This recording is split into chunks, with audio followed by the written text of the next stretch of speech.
Chiviti show. Mukai munzwa chiviti chadicho. Hazvina kumira mushe muri yeZimbabwe. Tell a friend kuti Kuliand is online. Zvauya manje zvatanga zvinhu zvakuitika iko zvinezvi mawambi.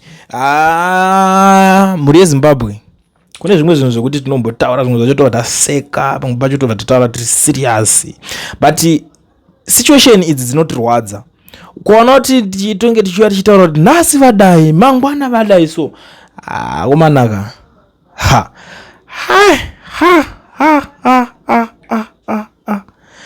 kuchachemwa zvekuchemwa zviya zvekuti panozosvika 2030 yacho munenge mamboibva. So nyaya iri panapa ndeye kuti kudii? Nyaya iri panapa muri yeZimbabwe ndeye kuti zvoni mapurisa ekanzuru vapiwa simba rekusunga vanhu. Vakomana pakaipa. Zimbabwe's cabinet has approved the Municipal Police and Courts Bill, a landmark piece of legislation that will empower municipal police officers with arresting powers while enforcing local authority bylaws in a move aimed at strengthening law enforcement, providing service and delivery, and enhancing public safety. The bill, represented by Justice, Legal and Parliamentary Affairs Minister Ziyambi in his capacity as chairperson of the Cabinet Committee on Legislation, seeks to establish a stronger legal framework for local authorities to deal with bylaws violations and improve governance at municipal level. According to the post-cabinet briefing, local authorities operating under the Urban Councils Act and the Rural District Councils Act will be empowered to formulate and enforce regulations within their jurisdictions. The legislation will also allow municipal police officers to apprehend offenders, investigate bylaw violations, and facilitate the prosecution of offenders. The bill further provides for the establishment of dedicated and professional municipal police services focused on community safety, traffic management, bylaw enforcement, and local crime prevention. In addition, it introduces municipal courts, defines their jurisdiction over municipal bylaws, minor offenses, and traffic violations, and provides for the appointment of municipal magistrate. Government says the reforms are designed to promote good governance, efficient service delivery, and improved access to justice while strengthening local government structures in line with Zimbabwe's constitutional devolution principles. Kuchachemwa kani maiwe zvangu ndunyatsoutsanangurai bambuya kuti right kune nyaya dzimwe dzedza dzekuti manga muri kumbobatwa muri pamusika paya nai movha mangoenda mangobviswa fine nyaya yacho bhasha yakwenenda iko zvinezvi vakutonzi vasunge vantori nemajere avo makoti avo unoona rako zvakanakira rimwe side chinhu chese chine zvachakanakira chine zvachakaipira futi kuchatonyorwa mugotonyora mukaneta vachaita dumbu.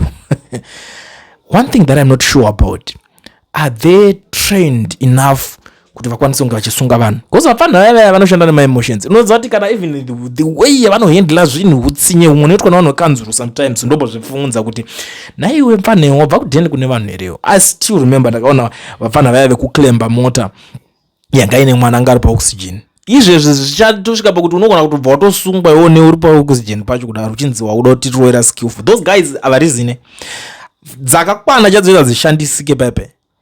Hatisi kuziva kuti training yacho ichange iri enough zvekudaro here kana kuti zvichange zvichizofamba sei. Asi vedu we tiri kunyara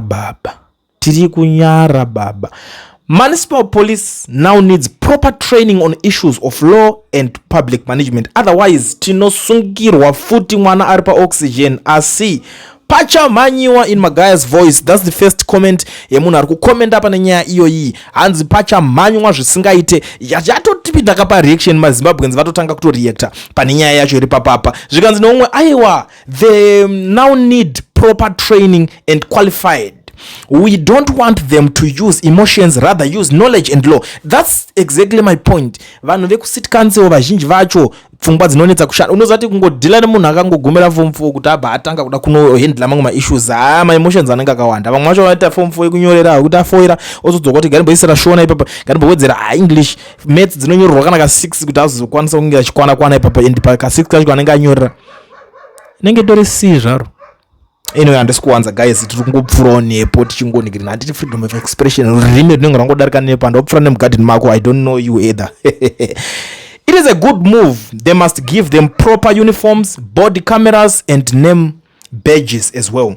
We are tired of random people playing municipal cops in the cities. We wanna know who to beat and who to listen to. Saka kuchasungwa munhu zobva zvanetsa. Komana hanzi unotaura kunge zvinoita dame sometimes tichitaura hati zvekuti comment section ndingatoramba chibvunzo tawana uri kuti kudii, but manaka they should conduct a professional training for them, otherwise tokaura zvedu vamwe takapinda basa nemadhiu havana kana 3 subjects zvadzo, reasoning capacity hapana, tokaura at least akafunda ari nani. Ndo imwe zviri kutaurwa nevanhu kuti at least aiwa handiti vari kutaura zvekuti zvinhu zvavo zvinoizvi zvekuita nekudhila necorruption here. Akomana da kukutaurira chokwadi kubva nhasi mhuri yeZimbabwe, believe it or not, love it or not, amen, it's up to you. Paunenge uona kuti wakuitwa rafu wakukawadiwa nevanhu veve, tora video rako, namba dzechivhitivhiti dzichange dziripo, ndibatei, toseta order yacho, tofumura mabalance, ndo patoega patori nesimba renyu imimi vanhu, simba redu isusu. Muri kubata nyaya yacho? Koini zvipamuromo ndombozvida ndati ndopega pane chi? Simba rako neni wewe pakungonzwisisa chinhu icho chichi.